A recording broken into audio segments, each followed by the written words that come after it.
مرګ پر اسرائیل، مرګ پر امریکا او ژوندی دې وي فلسطین. هغه شعارونه دي چې دلته د هرات په لوی جامع جومات کې د هراتیانو له لوري ورکول کیږي. دغه پروګرام د هرات سیمه ییزو مسؤلینو له لوري په دې موخه جوړه شوې چې د نړۍ د مسلمان ملت یووالی او اتحاد نړۍ ته برسېره کړي.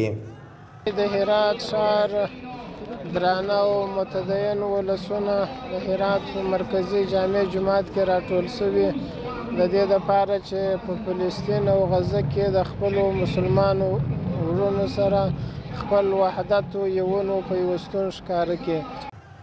دینی عالمان زیاتوي چې د مسلمانانو یووالی کولی شي چې اسلامي هیوادونه په ځانګړې توګه فلسطین د کفري هیوادونو له تیري څخه وژغوري.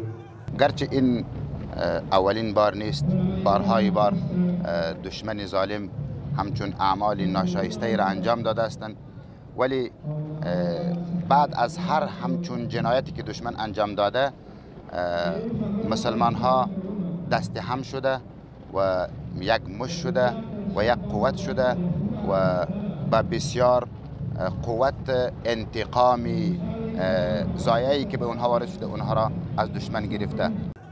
د ګډونوالو په خبره دوی دې ته چمتو دي ترڅو په یوه غږ ځانونه فلسطین ته ورسوي او د مسلمانانو د ژغورنې سبب وګرځي.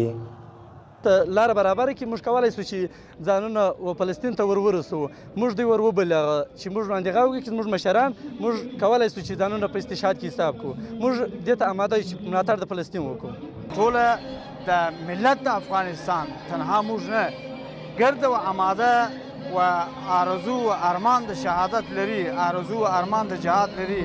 دا ملت جهاد خیز ملت دی او د شهادت د اسماعیل هانیه رهبر د حماس ان شاء الله چې دا د شهادت سبب ګرځي چې پیروزي او کامیابی د مسلمانانو د آنسي.